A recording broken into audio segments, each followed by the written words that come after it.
I sit at my kitchen table Sunday morning, sipping lukewarm coffee while Whiskers, my rescue tabby, purrs against my ankles. The apartment feels especially quiet today, just the occasional car passing outside my window and the soft ticking of the wall clock my grandmother left me. My one luxury in this modest Salem apartment.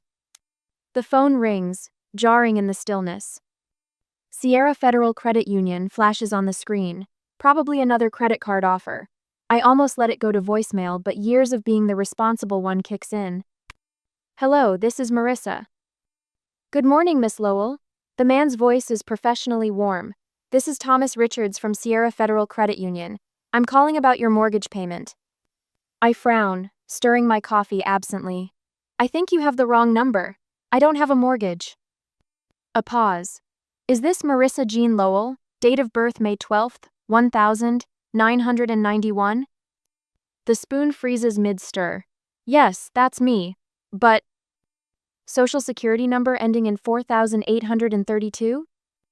My stomach tightens. How does he know that? Yes, but I don't have a mortgage. I rent my apartment on Willow Street. Papers rustle on his end. Our records show you're the primary borrower on a home loan for a property at 1478 Oak Ridge Lane. The payment of $2,780 was due 5 days ago. The room tilts slightly. That's not possible. I've never purchased a home. The loan originated 3 years ago, Miss Lowell. The outstanding balance is $515,000. My coffee cup slips from my fingers, splashing across the table. Whiskers darts away as I scramble for a dishcloth. This has to be a mistake. I say, my voice unnaturally high as brown liquid seeps into my calendar. I never applied for a loan. I never signed mortgage papers. I understand your concern, Miss Lowell. His tone shifts from collection to customer service. This could potentially be a case of identity theft. You'll need to file a dispute claim right away. Identity theft. The words echo as memories flash through my mind. Those credit alerts I dismissed as system errors. The pile of mail from Sierra Federal One tossed aside, thinking they were promotional materials. The unexplained dip in my credit score when I applied for that apartment on Cedar Street last year. Who? My voice catches. Do your records show who else is associated with this loan? I'm afraid I can't share that information over the phone, Miss Lowell. You'll need to visit a branch with proper identification. My fingers clench around the soaked dishcloth. What's the address? The property address again? He repeats it, and the room goes cold. 1478 Oak Ridge Lane. My sister Tessa's house. The beautiful craftsman with the wraparound porch she and her husband bought 3 years ago. The home she proudly showed me through, room by room, while I admired the hardwood floors and built-in bookshelves. The house I helped her decorate, hanging curtains and arranging furniture over countless weekends. Are you still there, Miss Lowell? Yes. The word comes out hollow. What do I need to do? He outlines the steps: visit a branch, bring identification, request the mortgage documents, file a dispute claim. I write everything down mechanically, my handwriting unrecognizable. After we hang up, I stand in my kitchen, papers scattered across the coffee-stained table. Outside, families walk to Sunday brunches. A neighbor calls to her children. Normal Sunday things while my world collapses around me. I walk to my desk and pull out my meticulously organized file stacks: returns, medical forms, school permission slips. Years of paperwork I signed for my family during Mom's illness, Dad's retirement, Tessa's college applications. My signature flowing across the bottom of each page, familiar as my own reflection. My phone pings with a text from Mom. Sunday dinner at 5? Tessa has news. I stare at the message, remembering Mom's words when I complained about always being the one to handle paperwork. Marissa doesn't need help, she helps. The family mantra about me. Repeated so often it became truth. The floor seems to tilt beneath me. $515,000. My name, my credit, my future. I look at Whiskers, who has returned to weave between my ankles, oblivious to how our life has just shattered. They stole from me, I whisper, the words strange and foreign on my tongue. And for the first time in my life, I don't immediately reach for excuses to protect my family. Instead, I reach for my phone and take photos of everything: the notes from the call, the credit alerts, my signature on legitimate documents. Evidence. My hands tremble, but my mind is suddenly, terrifyingly clear. The next day after visiting the bank and collecting documents, the manila envelope from Sierra Federal sits unopened on my coffee table for 3 hours. Whiskers investigates it twice, losing interest when it doesn't move or offer treats. I stare at it between sips of tea gone cold, my stomach knotting tighter with each passing minute. When I finally slide my finger under the seal, the paper inside feels unusually heavy. Official letterhead, loan numbers, payment schedules, and there, on the final page, my signature. Except it isn't mine. I spread the documents across the table and pull out my own files: birth certificate, passport application, health insurance forms. I line them up side by side, comparing the curves and slopes of handwriting I've practiced since childhood. The forgery is good, frighteningly good. The same slight rightward slant, the distinctive loop in my capital L, even the way my finals trails off. Someone who knows my signature intimately crafted this counterfeit. Someone like Tessa, who watched me sign her college applications, medical consent forms, and tax documents for years. I pull up Tessa's Instagram and scroll back 3 years. There at Aisher, standing proudly on the porch of 1478 Oak Ridge Lane, caption reading, "Dreams do come true, first-time homeowner, blessed." 98 likes, 17 congratulatory comments, my own among them. "So proud of you, sis, can't wait to help decorate." Below that post, a timeline unfolds. Professional photographs of each room, transformation, holiday gatherings in the dining room I helped wallpaper. Backyard barbecues on the patio Dad and I spent weekends laying brick by brick. All built on fraud, my fraud. I keep scrolling until I find what I'm looking for: a photo from 6 months before the house purchase. Tessa and Mom at lunch, wine glasses raised in celebration. The caption reads, "Thanks for always being my backup plan, Mom, blessed." My backup plan. The phrase triggers a memory: Mom's voice in the hospital when I was 16, after Tessa crashed the car Dad bought her for her birthday. Thank goodness for Marissa's perfect driving record. The insurance covers her as a secondary driver. Secondary driver. Backup plan. My phone rings, startling Whiskers off the couch. Ellie from work. "Hey, you okay? You left early yesterday and canceled your shift today. Not like you." I stare at the scattered evidence of betrayal covering my coffee table. Not really. Want company? I can bring coffee. 40 minutes later, Ellie sits beside me on the couch, her dark eyes widening as I explain. Unlike my round-faced, freckled appearance, Ellie is tall with close-cropped silver hair and the direct gaze of someone who spent 30 years teaching high school before retiring to volunteer work. "And you had no idea?" she asks, handing me a tissue I didn't know I needed. I thought the credit alerts were mistakes. My laugh sounds hollow even to my ears. Who suspects their own family of identity theft? She studies the mortgage documents, lingering on the forged signature. "This wasn't impulse, Marissa, this was calculated." 3 years. My voice catches. 3 years while I ate ramen to save for a security deposit. 3 years of them inviting me to decorate the house they stole from me. "You need to talk to someone who understands this legally." Ellie pulls out her phone. "My uncle Elwood, retired military lawyer. He helps veterans with identity theft cases." "I can't afford." "First consultation is free. He does it as community service." I stare at the denial letter from Cedar Street Apartments from last year. Application denied due to insufficient credit score.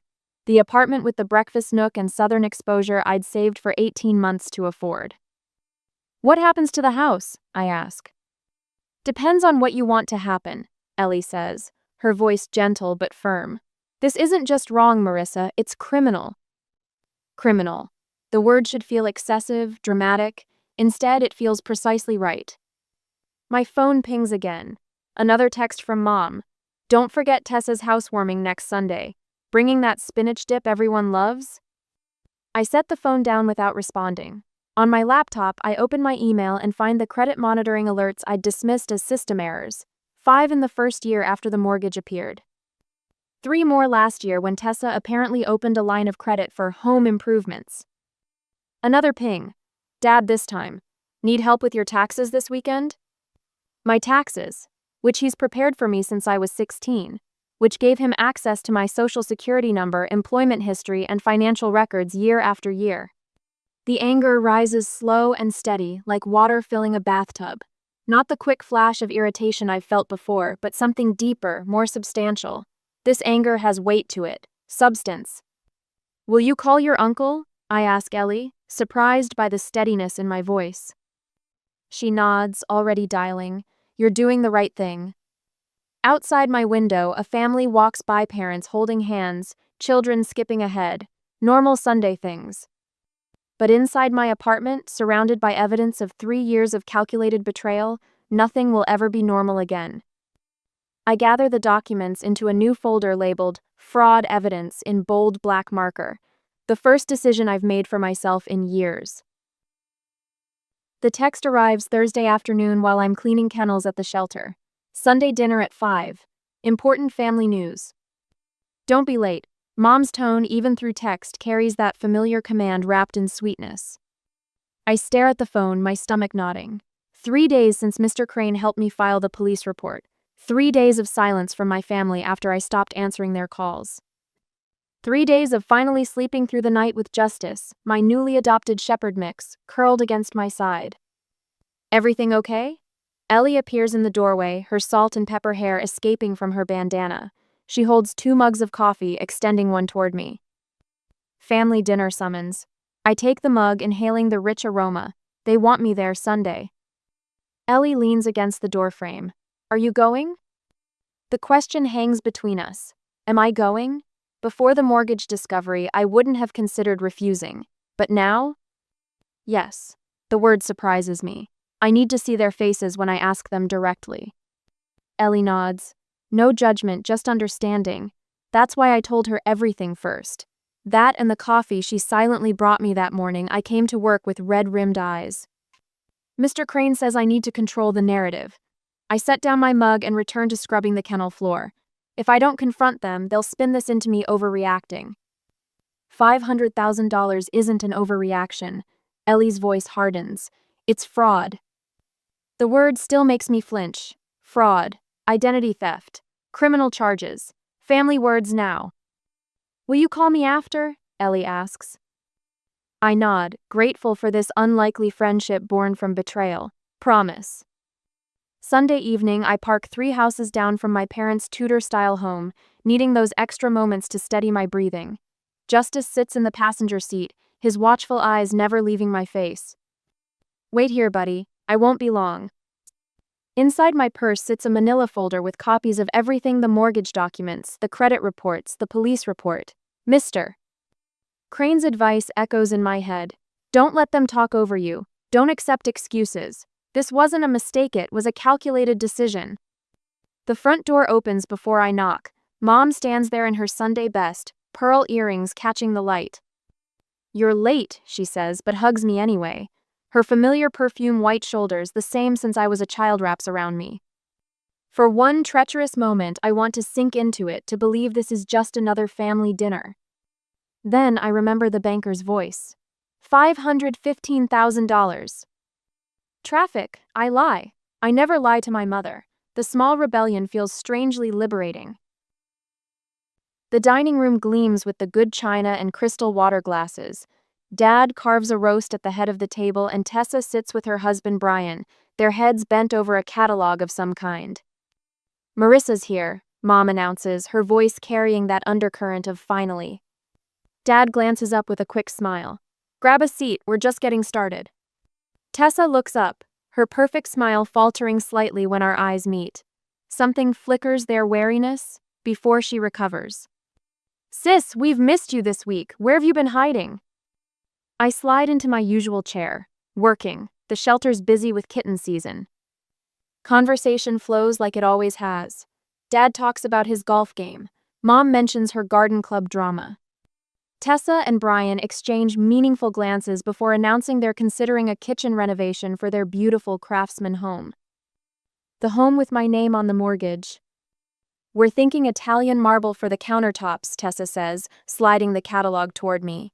What do you think? The white with gold veining or the gray? My fingers curl around my water glass. How much does Italian marble cost these days? Brian chuckles. Arm and a leg, but Tessa deserves the best. She always has gotten the best, I say quietly. The table falls silent. Mom's fork pauses halfway to her mouth. What's that supposed to mean? Dad asks, his carving knife still in hand. I reach for my purse, my heart hammering against my ribs. Does anyone know anything about a mortgage loan in my name for $515,000? The room freezes. No one moves. No one speaks. Then, this again? Mom sighs dramatically. Marissa, we've talked about how you overthink things. We haven't talked about this.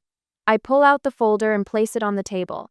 I have copies of everything, the loan documents, the credit reports. The police report I filed Thursday. Tessa's face drains of color. Dad's knife clatters against his plate. Police report? Mom whispers. It was my name, I say, my voice steady for the first time in family memory. My credit, my future. Tessa recovers first, her expression hardening. You have good credit. I don't. What's the big deal? We make the payments. Except when you don't. That's why the bank called me. My fingers tremble, but my voice remains calm. You stole my identity. We didn't steal anything, Mom interjects. We borrowed your good name to help your sister get started. After all we've done for you. The familiar guilt trip slides off me like water. What exactly have you done for me? Besides, use me as your backup plan? Dad finally speaks, his voice low. Marissa, be reasonable. This can be handled privately. No need for police. I look at each of their faces. Mom's indignant, Dad's uncomfortable, Tessa's entitled. The people I've spent my life trying to please, the family I rearranged my dreams to support. It's already done. I stand, gathering my folder. The bank's fraud department has been notified, the police are investigating, and I'm not covering for any of you anymore. You can't be serious. Tessa's voice rises. They'll take our house. You mean my house? According to the paperwork. Mom rises, reaching for my arm. Think about what you're doing to this family. For the first time in 34 years, I pull away from her grasp. I am thinking about it. I'm thinking about how easy it was for you to use me, how none of you even considered what this would do to me. I walk toward the door, each step lighter than the last. Marissa, Mom calls, don't you walk out that door? I turn back one last time. Family asks. They don't steal. Then I walk out into the cool evening air where Justice waits patiently in my car, his steady presence the only family I need tonight. The knocking starts at 7:30 Tuesday morning. 3 sharp raps that send Justice scurrying under the bed. I know who it is before I open the door. Mom stands in the hallway, her face blotchy from crying.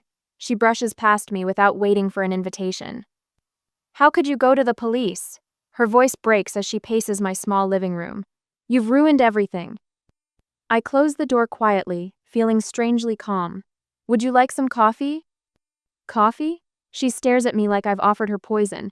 Your sister might lose her house, your father hasn't slept in days. And you're offering me coffee? I move to the kitchen anyway, filling the kettle. The familiar routine steadies my hands. I didn't cause this situation. It was just paperwork, Marissa. We always handled paperwork as a family. The word paperwork ignites something in my chest. I set the kettle down with deliberate care. $500,000 isn't paperwork, it's fraud. Mom collapses onto my sofa, shoulders hunched. We were going to tell you eventually. Tessa just needed to get on her feet. The bank wouldn't approve her loan with her credit history. So you stole mine. Borrowed, she corrects, not meeting my eyes. Your credit was perfect, you weren't using it. I walk to my desk and retrieve a manila envelope.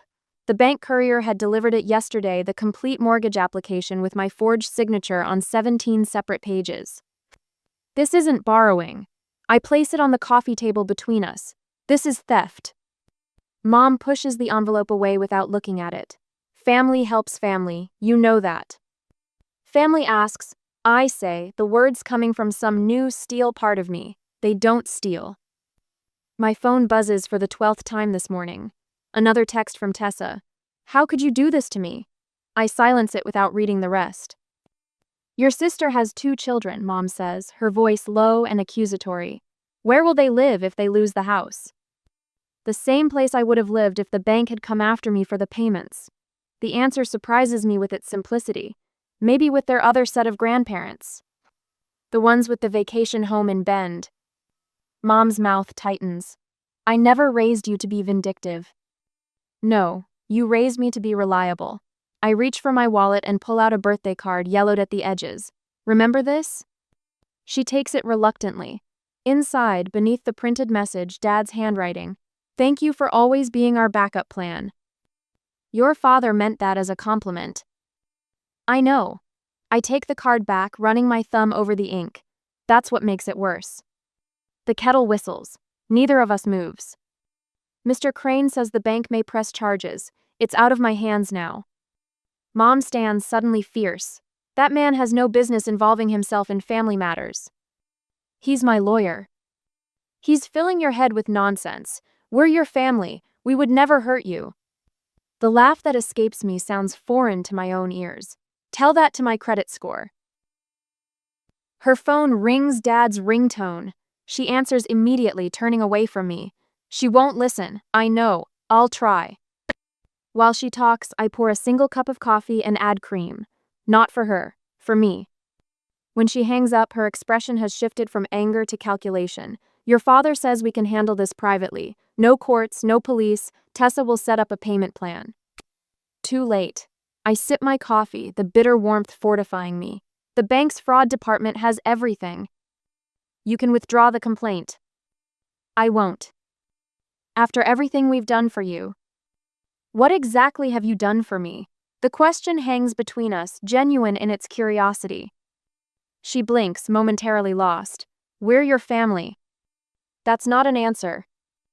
The silence stretches, broken only by Justice cautiously emerging from the bedroom to press against my leg. You were always so capable, Mom finally says, her voice small. You never seemed to need anything. The truth of this, the painful, backward logic of it settles in my chest. I'd been punished for my competence, exploited for my reliability. I needed to be seen, I say quietly. I needed to be asked, not used. Mom gathers her purse, her movements stiff. I'll tell your father you're not being reasonable. I walk her to the door, Justice trailing protectively at my heels. Before she leaves, Mom turns, her expression crumpling into something that might be genuine remorse. We never thought it would hurt you, she whispers. Your credit was so good. The door closes between us. I stand there, coffee cooling in my hand, understanding washing over me in waves. They hadn't failed to see me. They had seen exactly what they could take. My phone vibrates with a text from Mr. Crane. Bank suspended the mortgage. First victory. Justice nudges my free hand with his nose. I scratch behind his ears, feeling the strange lightness that comes with setting down a burden carried too long. We're going to be okay, I tell him, and for the first time in a week, I believe it. Next week, the animal shelter buzzes with activity around me barking dogs, volunteers chattering, the squeak of mop buckets against linoleum. But when Dad walks through the front door, everything else fades away. He stands uncertainly in the lobby, his navy windbreaker zipped despite the warm spring air, a manila envelope clutched in one hand. My stomach knots. I recognize that envelope. Bank letterhead. You shouldn't be here, I say, my voice steadier than I feel. He glances at my coworkers. Can we talk somewhere private? I consider refusing but lead him to the small break room instead, closing the door behind us. The windowless space feels immediately smaller with him in it. He places the envelope on the table between us, his wedding ring tapping against the formica. We can handle this privately, he says. No need for courts or police. The fluorescent lights buzz above us. I wait. Your sister will lose everything, Marissa. I run my finger along a coffee ring stain on the table. She already took everything from me. She made a mistake. 3 years of mistakes? With my name on mortgage papers? The words taste bitter. That's not a mistake, that's a plan. He slides the envelope toward me. We've worked out a settlement offer. Your mother and I will cover half the debt. Tessa will make payments directly to you for the rest. Why now? Because you got caught? His eyes drop to his hands. The same hands that taught me to ride a bike, that signed my school permission slips, that waved away my concerns when I mentioned the credit alerts last year. "This will destroy your mother's health," he says softly. "Her blood pressure is through the roof. The doctor says—" Stop! My palm slams against the table. A coffee mug jumps, splashing cold liquid onto my work shirt. "You don't get to use Mom's health to manipulate me, not anymore." The familiar urge to comfort him rises within me's lifetime habit of smoothing things over, making everyone else comfortable at my expense. But Mr. Crane's words echo in my mind. Their comfort has always come at your cost. Dad pulls out papers from the envelope. "Just sign these and drop the police report. We'll handle the rest." I laugh, a sharp, unfamiliar sound. "You want me to sign more papers? That's what started this whole mess." "We're family." His voice cracks on the word. "Family asks. They don't steal." He pushes the settlement papers toward me again. The signature line waits at the bottom, blank and accusing. For a moment, I see all the other papers I've signed over the years: medical forms during Mom's gallbladder surgery, financial aid applications for Tessa's college, insurance papers when Dad retired early. My phone vibrates in my pocket. A text from Mr. Crane. "Remember your worth." I stand, leaving the papers untouched. "I've arranged a meeting. Tomorrow at 3 at Mr. Crane's office. Bring Mom and Tessa." "A lawyer? That's unnecessary. We can work this out ourselves." We tried that approach for 34 years. I gather the settlement papers and hand them back to him. It ends now. He takes the papers, his fingers trembling slightly. "Your mother can't handle a legal battle." "Then she shouldn't have started one." The shelter's intercom crackles to life, calling for assistance with a new rescue arrival. Dad flinches at the noise. "I have to go," I say. 3 o'clock tomorrow, don't be late." I turn to leave, but his voice stops me. "I never signed anything." His words come out small, defensive. "I just didn't ask questions." I face him one last time. That's worse. The next day, I arrive at Mr. Crane's office 30 minutes early. The retired military lawyer's space is modest, but impeccable framed commendations on the walls. A worn leather chair behind his desk. A coffee pot that never seems to empty. "They'll try to make you doubt yourself," he says, organizing the evidence folders with methodical precision. "They'll appeal to your compassion, your sense of duty." I know. Your entire identity has been built around being their safety net. He looks up, his eyes sharp behind wire-rimmed glasses. "Are you prepared for them to fall?" Before I can answer, the receptionist buzzes. "The Lowell family is here." They file in silently, Mom with her hand clutching her purse strap, Dad looking anywhere but at me, Tessa with red-rimmed eyes and defiant posture. No one sits until Mr. Please. Crane gestures to the chairs opposite his desk. "Thank you for coming," he says, formal and detached. "Miss Lowell has asked me to present the non-negotiable terms for moving forward." Tessa's mouth opens to interrupt, but Mr. Crane continues without pause. "First item. Full admission of identity theft and fraudulent representation." He places a document on the desk.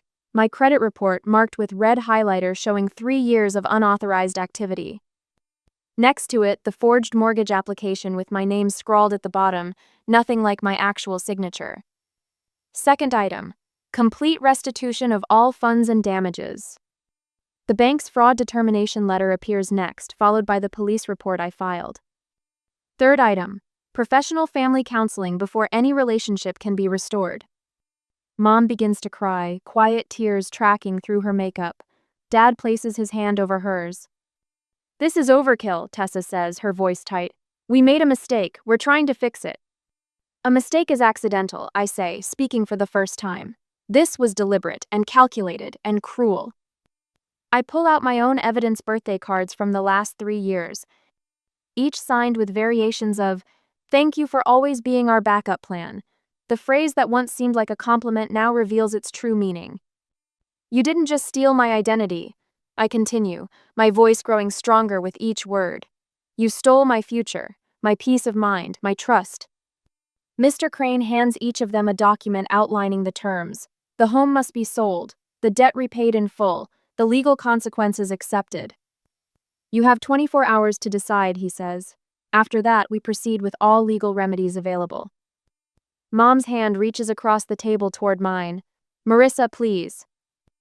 I stand, gathering my folder. 24 hours. As I walk out, I hear Tessa's angry sob, Dad's heavy sigh, Mom's whispered, "What have we done?"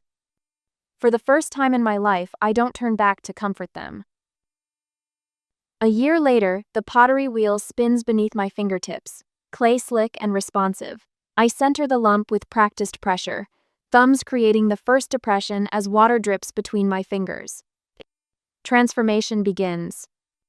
Beautiful centering, comments Eleanor, the silver-haired instructor whose hands bear 60 years of clay work. You've got a natural feel for it. I don't deflect her praise like I once would have. Thank you. It's becoming meditative. Sunlight streams through the studio's west windows, catching dust motes and turning them golden. A year has passed since that Sunday morning phone call shattered everything I thought I knew about family. Justice, my three-legged shepherd, mixed the shelter's longest resident until I signed the adoption papers, snores softly in the corner. The studio owner lets him stay during weekend workshops, another small kindness in my reconstructed life. Going to glaze the reclamation collection today? Eleanor asks, adjusting a student's hand position across the room. I nod, hands steady as I pull the walls of what will become a mug. The gallery wants them next week. The reclamation collection. 7 pieces, mugs, bowls, a teapot, each bearing the fingerprint swirl I've made my signature. Each piece started broken, shards of abandoned pottery I gathered and crushed, then mixed into fresh clay, destruction and renewal combined. My phone buzzes, Mom's weekly text, "Coffee Tuesday?" I'll accept, as I have for the past 3 months.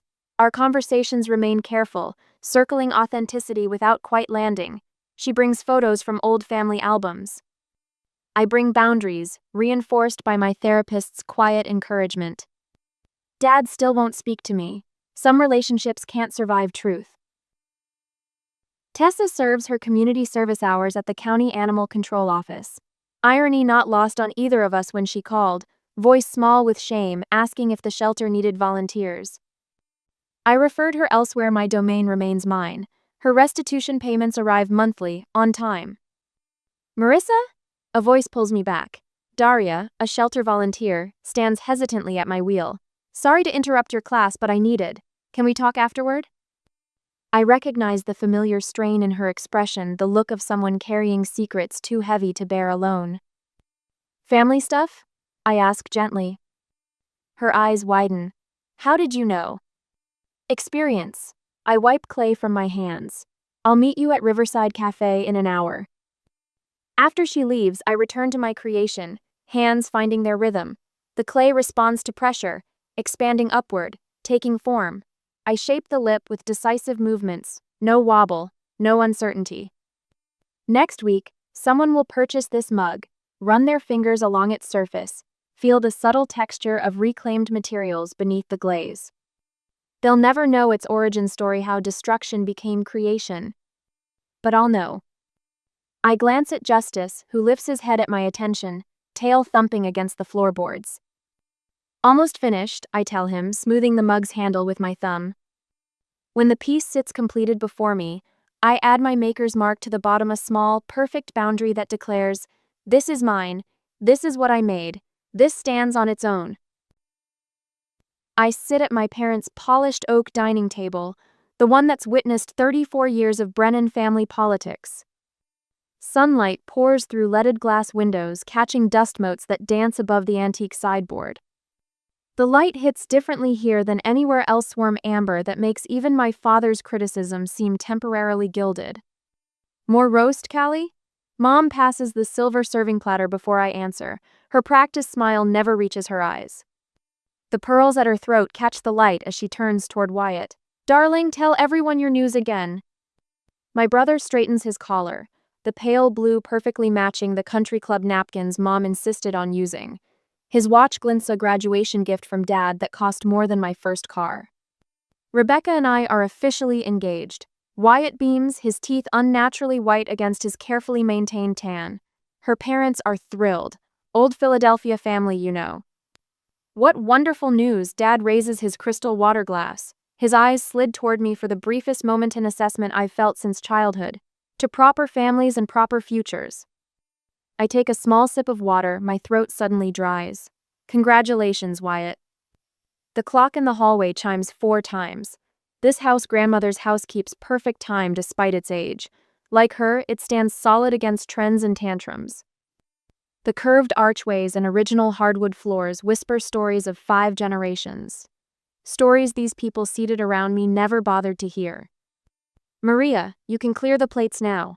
Mom tells the housekeeper who appears silently at her elbow. I smooth the simple linen dress against my knees. Nothing flashy, but well-made, a stark contrast to Mom's designer ensemble and the tennis bracelet that clicks against her plate whenever she moves. Dad's golf tan complements his burgundy sweater, the uniform of a man who measures success by membership cards. Coffee arrives in grandmother's Wedgwood cups.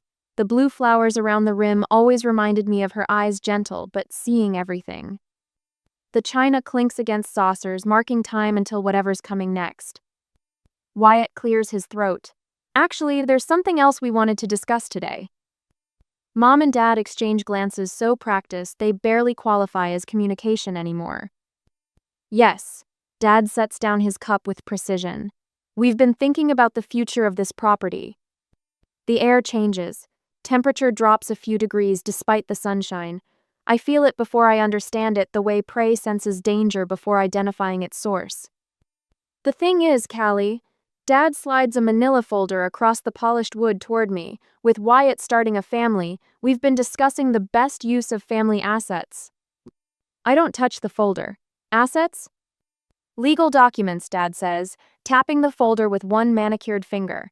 For transferring your grandmother's house to the family trust. My coffee turns bitter on my tongue. Transferring my house? The family house, Mom corrects smoothly. It was always meant to be the Brennan family home for generations, not a single person's project. Wyatt needs a real home to raise a family, Dad continues, as though I hadn't spoken. You've had 7 years here already. 7 years. As if caring for grandmother during her final days was a vacation. As if returning home with my marketing career in ashes at 27 was some kind of victory lap. I inherited this house, I say quietly. Grandmother left it to me specifically. Which was a lovely sentiment. Mom interjects, stirring another sugar cube into her coffee. But practically speaking, Wyatt has real prospects now. A fiancé from a good family. Future grandchildren. The real message hangs unspoken, unlike you. Maybe you can find something near where Lottie lives. Mom suggests, mentioning my grandmother's former housekeeper with barely concealed distaste.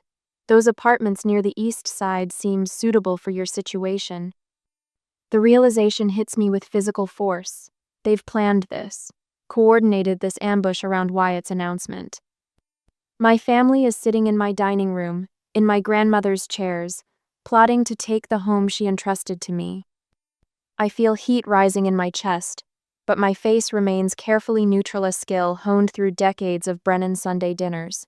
I reach for the folder, my fingers steady despite the storm inside me. I'll need to review these, I say, my voice surprisingly level. Dad leans back, satisfied. Of course, it's just a formality. The trust lawyer can handle everything by the end of the month. The confidence in his voice, the absolute certainty I'll comply nearly breaks my composure. I stand, tucking the folder under my arm. I should get going. I have some work to finish tonight. I don't specify what kind of work. They've never asked. Don't overthink this, Callie, Wyatt says, his tone somewhere between condescending and concerned. It's what's best for the family. I nod once, not trusting myself to speak further. The walk to the front door feels longer than usual, each step on the 100-year-old hardwood a reminder of what they want to take from me. Later that night, in my home office, I opened my laptop. The screen illuminates my face in the gathering darkness. I type a short, encrypted email to an address I've used only twice before. Trigger documents. 9:15 a.m. tomorrow. I hit send and close the computer. In the quiet of the house, I hear grandmother's antique clock chiming the hour. Time to make choices that can't be unmade. Next morning, the doorbell chimes at precisely 9:17 a.m. I smooth my charcoal pencil skirt and adjust the cream silk blouse I reserved for closing deals. Through leaded glass, I spot Thema chaotic cluster on my porch. Dad's silver BMW sits askew in the driveway, one tire on the lawn. He always criticized me for not manicuring properly. I open the door before they knock again. Good morning. My voice carries the calm of someone who has rehearsed this moment for years. Please come in. Dad barrels past me, his burgundy golf sweater from yesterday replaced by a rumpled button-down. What is the meaning of this? Cloverbank Mortgage called me at 7:30. Behind him, Mom clutches her designer handbag like a shield. Her pearl earrings don't match her necklace a detail, so unlike her, it speaks volumes. Wyatt hovers at the threshold, his usually perfect hair uncombed, his eyes darting around as if seeing the house for the first time. Coffee? I gesture toward the dining room. The antique table now hosts my laptop, a neat stack of folders, and 3 leather portfolios embossed with BRH in gold. We have a lot to discuss. Discuss? Dad's voice rises. Cloverbank says you own this house through some company, that there's no mortgage to transfer. Brennan Revival Holdings. I walk past them expecting them to follow. They do. My company. Please sit. They settled into the chairs they occupied yesterday. The symmetry isn't lost on me. Mom's hands shake slightly as she arranges herself. What game are you playing, Callie? Wyatt finds his voice, though it lacks yesterday's confidence. I turn my laptop toward them. The dashboard gleams with property addresses, value assessments, and ROI calculations. This isn't a game, it's a business. My business. With 3 keystrokes, the screen shifts to a scrolling portfolio: apartment buildings, commercial properties, historic homes, and vacant lots transformed into revenue-generating investments. 26 properties. I let the number hang in the air, currently valued at approximately $4.7 million. Dad's banker eyes widened, calculating in real time. Mom's mouth opens but produces no sound. Wyatt leans forward, scanning the addresses until recognition flashes across his face. That's... He stabs a finger at the screen. That's our building. Hancock Plaza. Your firm's lease expires in 2 months. I meet his gaze evenly. Davidson Partners has expressed interest in the space. They're willing to pay 12% above market. Dad's face flushes crimson. This is absurd. You can't possibly own the building where your son works? The one you advised me on was a foolish investment at the chamber dinner last year? I retrieve a folder and slide it across the polished wooden echo of his gesture yesterday. The same building you told the Kensington Group would be a maintenance nightmare when you heard I was considering properties downtown. The silence stretches between us like a taut wire. You've been. Mom struggles to find words appropriate for her country club vocabulary. Playing house caretaker while secretly buying property? Not secretly, privately. I opened another folder. Remember when I asked to discuss business at Thanksgiving 3 years ago? You suggested I focus on finding a nice man who knows about these things. When I mentioned real estate at Christmas, you changed the subject to Wyatt's promotion. The grandfather clock in the hallway chimes the half hour. 10 chimes until I need to be downtown. Who would loan you money for all this? Dad's banker brain is still searching for the flaw in my foundation. The telephone interrupts with perfect timing. I press the speaker button. Morning, Eleanor. You're on with my family. Good morning, Callie. Eleanor Hayes' voice fills the room, crisp, professional, formidable. I have the updated lease agreements ready. Shall I review the terms? Please. Mom's face drains of color as Eleanor details the formal lease agreement for the family home: $2,650 monthly, 2-year minimum term, security deposit required. This is outrageous. Dad stands abruptly. I'll contest this. Our family lawyers will. You'll need new lawyers. I close the folder calmly. I bought out Martindale and Reed last year. They're part of my business holdings now. His mouth opens and closes without sound. For the first time in my life, Douglas Brennan has no words. Wyatt finds his voice first. How did you manage all this? Where did you get the capital? Perhaps you should have asked that question years ago. I turn slightly. Lottie, would you mind joining us? Lottie Green steps in from the kitchen, her silver hair caught in morning sunlight. At 76, she stands straighter than my mother ever has. The woman they've always referred to as the housekeeper holds a leather portfolio identical to mine. Miss Lottie was grandmother's silent partner in 3 rental properties. I explain. When you all were too busy to visit, she taught me what grandmother had taught her, how to see value where others saw only surfaces. Mom's shoulders stiffen at the revelation. Another piece of family mythology crumbling. The lease agreements need signatures by Friday. I stand, signaling the end of our meeting. My downtown office can handle the paperwork if you'd prefer not to return here. Dad's face darkens with the threat of an explosion. You can't possibly expect.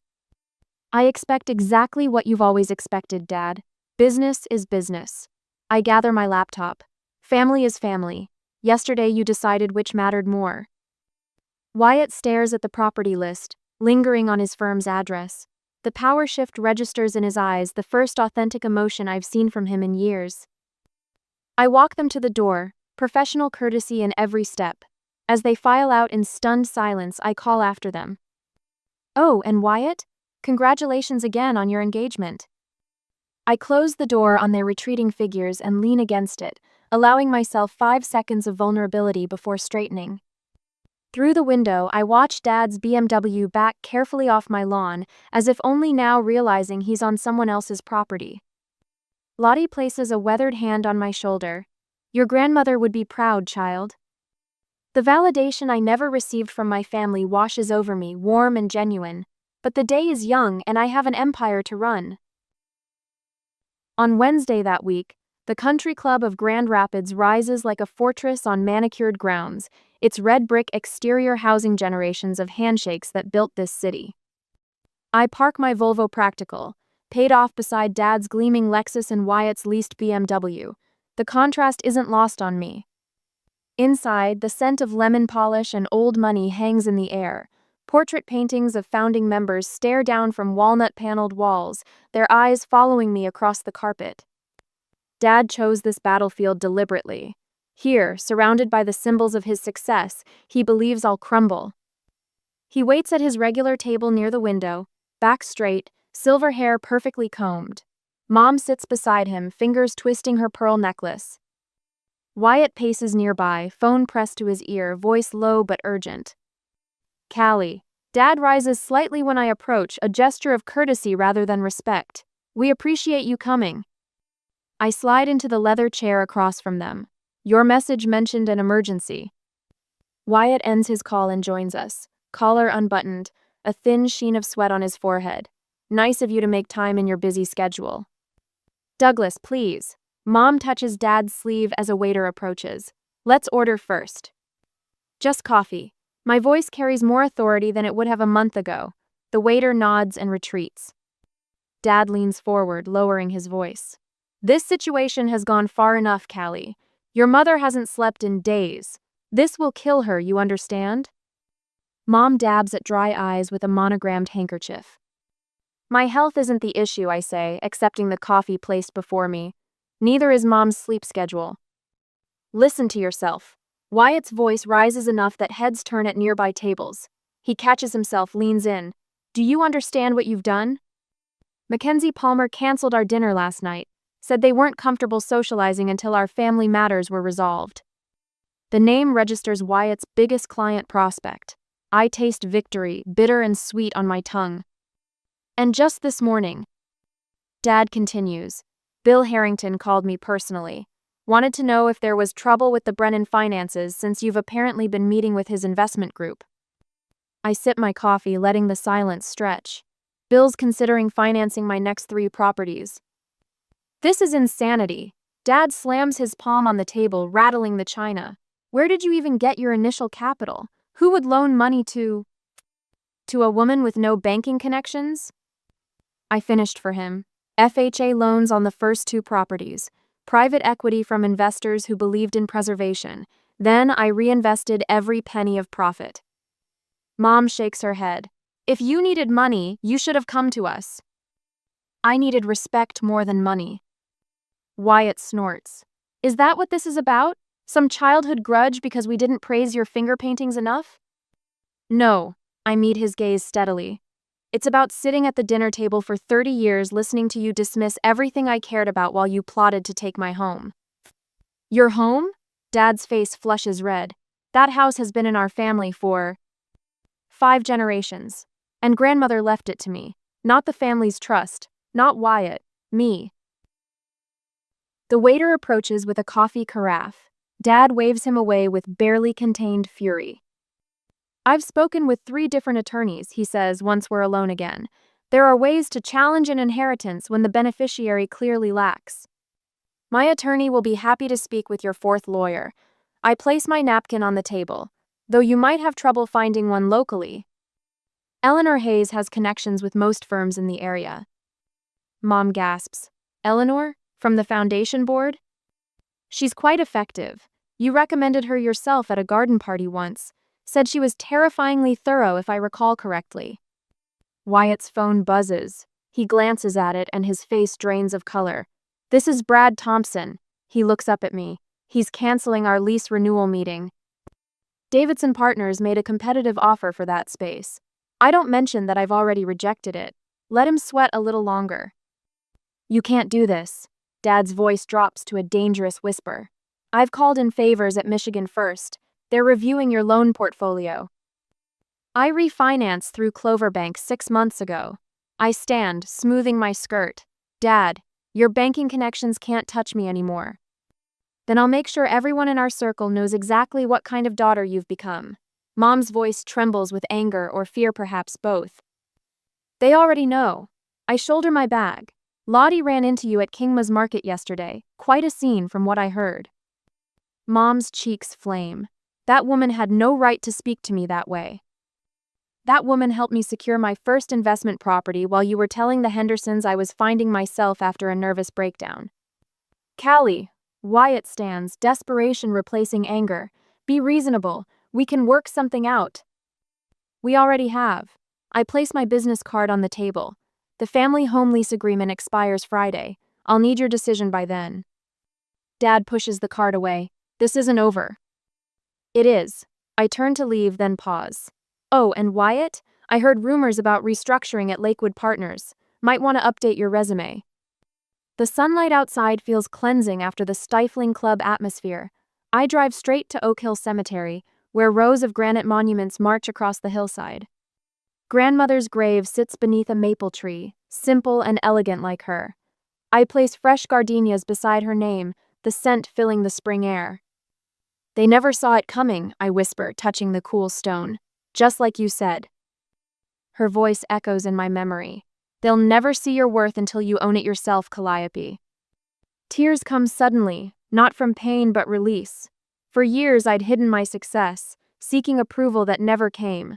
Now I stand in the sunlight, owning both my accomplishments and their consequences. My phone buzzes with a text from Eleanor. Douglas hired Sampson's firm, already called to discuss settlement options. I smile through my tears.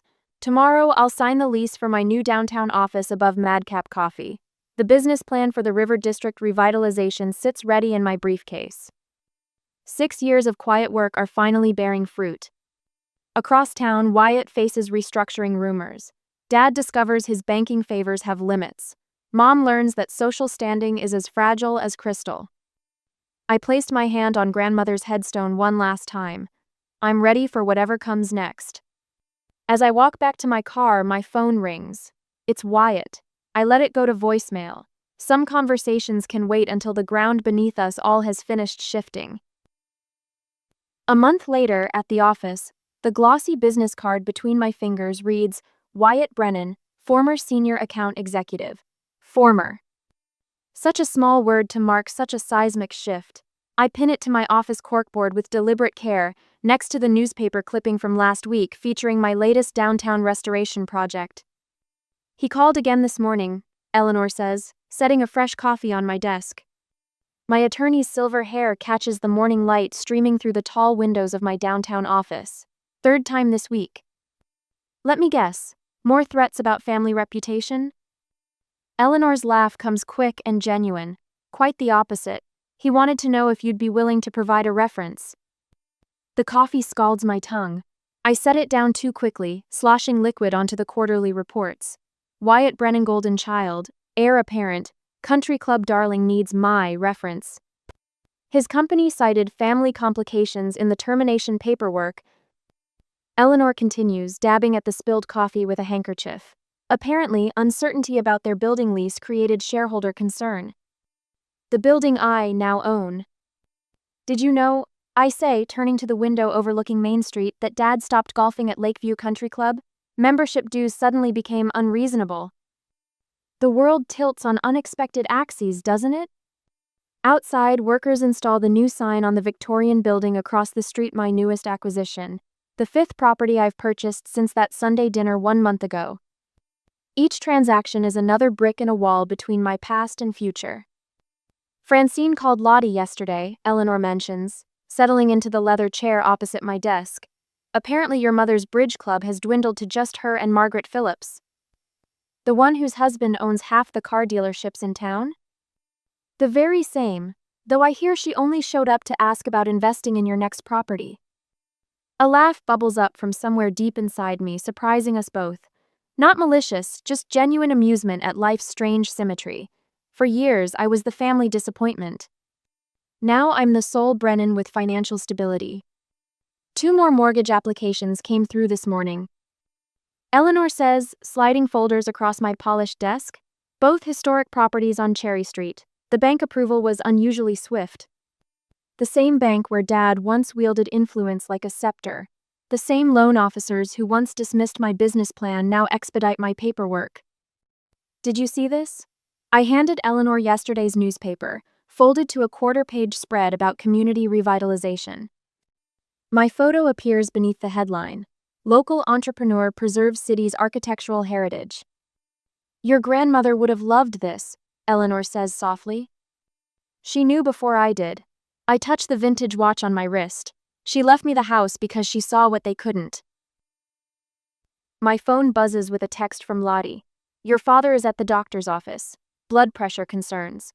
Don't worry, Helen from the pharmacy keeps me updated. Small towns have their advantages. News travels without effort, carrying on currents of coffee shop conversations and pharmacy whispers. Another text follows immediately. Francine tried joining the Historical Society board. They suggested donor status instead. The society where I've been treasurer for 3 years. I should feel vindicated, triumphant. Instead, something unexpectedly tender unfolds in my chest, not quite pity, not quite compassion, but something adjacent to both. Mrs. Coopersmith called, Eleanor mentions, gathering her notes. Wants advice about her daughter's real estate classes. The same Mrs. Coopersmith who told me investing in those old buildings was foolish at last year's chamber dinner? People recognize success when they see it. Eleanor stands, straightening her impeccable suit, just like they recognize failure.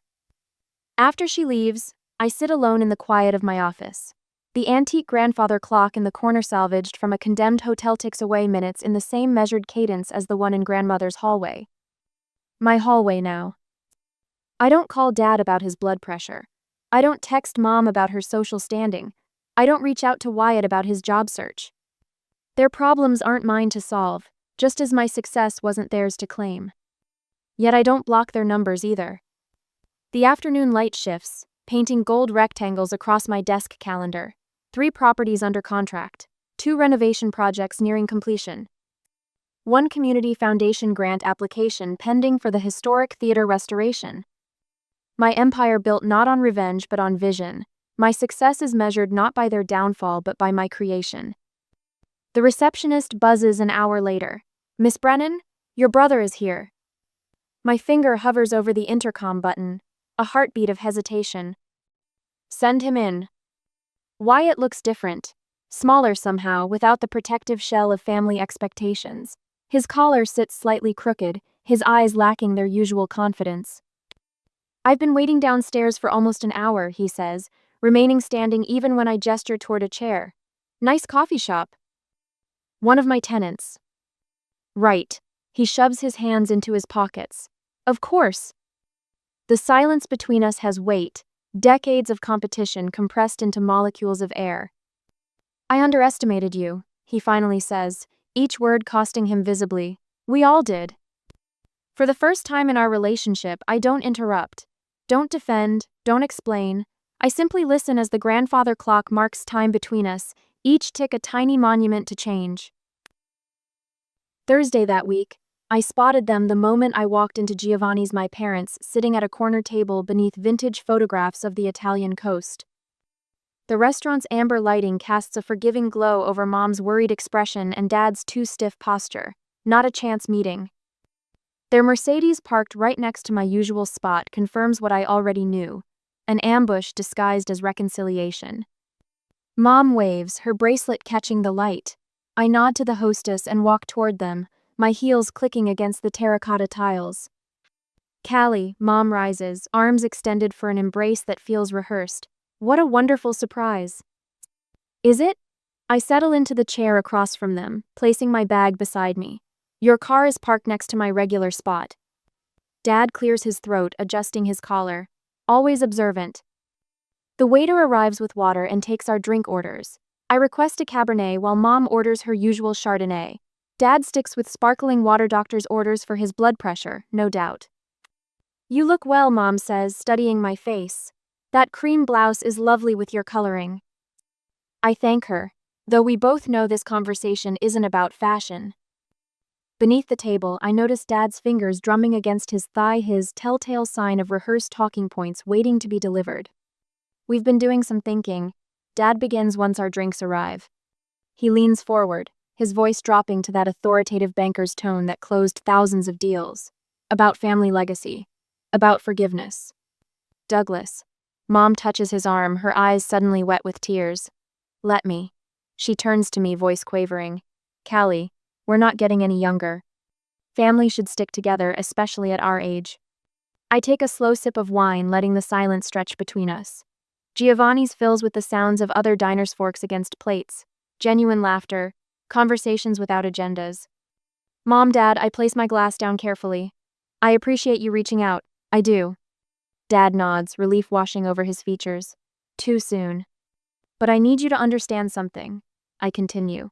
When I returned home years ago, you saw it as a failure. When I cared for grandmother, you saw it as wasted potential. When I inherited her home, you saw it as something to control. Mom starts to interrupt, but I raise my hand gently. I'm not angry anymore, I say, surprising myself with the truth of it, but I won't pretend those years of dismissal didn't happen. Remember when I tried to discuss my first property at Thanksgiving 4 years ago? You changed the subject to Wyatt's promotion. When I mentioned real estate classes, you suggested I focus on finding someone instead. The memory of their exchanged glances that day still stings, but the pain has dulled to a distant throb rather than an open wound. We were concerned, Dad says, his voice softer than usual. The market was unstable. You were embarrassed. I corrected him without heat. And that's okay. I don't need your approval anymore. I love you both, but my life and my business decisions aren't up for family vote. Mom's hand trembles as she reaches for her water glass. Then why agree to meet us? Because you're still my parents. I'm setting boundaries, not cutting ties. Dad straightens his silverware, buying time. What exactly does that mean, practically speaking? It means I'll join family gatherings where I'm treated as an equal adult. It means questions about my business come from genuine interest, not judgment. It means accepting that my path is different but not lesser than what you imagined for me. The waiter appears to take our orders and we pause. I request the eggplant parmesan, suddenly hungry in a way I haven't been during family meals in years. After he leaves, Dad attempts a different approach. The country club is hosting a business mixer next month. Perhaps you could attend as our guest. Make some connections? Before I can respond, I spot Wyatt entering the restaurant, scanning tables until he sees us. I'd texted him earlier my own strategic move. I invited Wyatt to join us, I say as he approaches. The surprise on my parents' faces is genuine. Our last family gathering had ended with Wyatt storming out after learning about my ownership of his office building. Hope I'm not interrupting, Wyatt says, pulling up a chair. His tie is loosened, his usual polish slightly dimmed after weeks of job searching.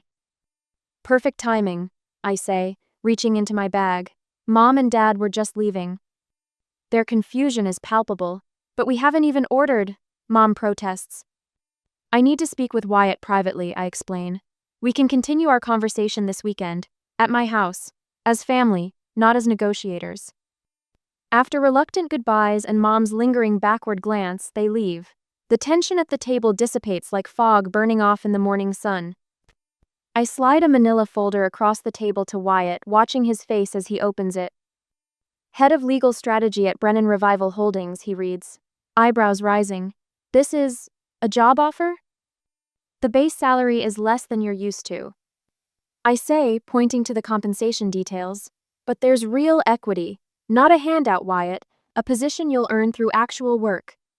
His fingers trace the company logo in oak leaf, grandmother's favorite. Why would you do this, after everything? Because you're good at what you do, because beneath the competition you understand property law, because we're still family even when it's complicated. His hand shakes slightly as he signs the offer letter without argument a first in our adult relationship. I've been jealous. He admits the words clearly difficult for him. For years I convinced myself I was concerned about your choices. Truth is, I envied how easily you walked away from expectations. It wasn't easy, I corrected him. Just necessary. I need to ask, will Mom and Dad really be at your house this weekend? I nod, filling him in on my plan as our meals arrive. For the first time in years, we talked without keeping score about grandmother, about property values in the historic district, about his fiancée's family pressure. Real conversation. No pretense, no competition. When I described the revised lease agreement I've prepared for our parents, a bit different from the month ago, his eyes widen. You're really going to make them sign a rental agreement for their family home? For my home, I corrected him gently. And yes, some boundaries need paperwork. He raises his water glass in a toast. To the sister I underestimated. I clink my glass against his. To second chances, earned, not given. I pour coffee into grandmother's Wedgwood cups, the familiar blue flowers dancing along the rim. Sunlight streams through the leaded glass windows, catching the silver serving tray where it's always sat for Sunday dinners. 6 months can change everything and nothing at all. This roast is excellent, Dad says, accepting the cup with a nod that contains more respect than 30 years of previous interactions. His burgundy sweater matches the season, but the country club insignia is noticeably absent. Lottie recommended the local roaster. I settle into grandmother's chair at the head of the table, a position that once would have seemed impossible. They source directly from farmers. Mom straightens the linen napkin in her lap. I visited that shop yesterday. Margaret from the garden club mentioned their pastries. The conversation flows with new rhythms. Words once bitten back now spoken freely. Names once dismissed now referenced with interest. Wyatt arrives last, kissing my cheek before taking his seat. Sorry I'm late. The Henderson contract needed final revisions. You're making good progress with them, I say, watching his face brighten with earned pride rather than entitlement. The doorbell chimes. That'll be Lottie, I announce, rising to welcome her. Dad stands too, something he never would have done 6 months ago for someone he once classified as the help. The subtle shift speaks volumes. Lottie enters wearing a coral dress that complements her silver hair. She carries a small bouquet of fresh-cut flowers from her garden. These tables have turned quite nicely, she whispers as I hug her. Her knowing eyes hold decades of wisdom about families and their complicated dances. We settled around the dining table, the same polished oak surface where they once tried to take my home. Now they pay rent with both money and respect, the lease agreement framed by relationships rebuilding brick by brick. Douglas, Lottie addresses my father directly. Your suggestion about the Miller Street property was spot on. The Historical Commission approved our proposal yesterday. Dad straightens, pleased. The original moldings were worth preserving. I noticed similar features in the Westfield building downtown. The conversation turns to business naturally, without the forced exclusion of previous years. Mom asks thoughtful questions about the neighborhood revival project. Wyatt outlines the legal strategy he's developing to protect historic properties from developers. I never thought I'd enjoy corporate law outside the big firms. He admits, helping himself to more potatoes. But there's something satisfying about building something with real community impact. You always had good instincts, I told him. You just needed the right application. The grandfather clock chimes in the hallway, marking time that now flows forward instead of stagnating in old patterns. I always knew you'd build something lasting, Callie. Lottie says during a lull in conversation. You see value where others see only surfaces. Her words bridge generations of women who understood worth beyond society's narrow measures. Later, as spring sunshine warms the garden, I stand alone at the window watching them. Mom and Lottie discussing perennial borders. Dad and Wyatt examine the repaired porch railing. Family reforming around truth instead of pretense. Tomorrow I'll mentor 3 young women interested in real estate investment. Next week we'll close on the Thompson building another historic property saved from demolition. The business grows alongside healing relationships. I touch grandmother's watch on my wrist, feeling her presence in every corner of this house she entrusted to me. The journey from invisible daughter to respected businesswoman required no validation but my own. Some walls need not be torn down but simply remodeled, with the original foundation kept intact. Some keys unlock more than doors.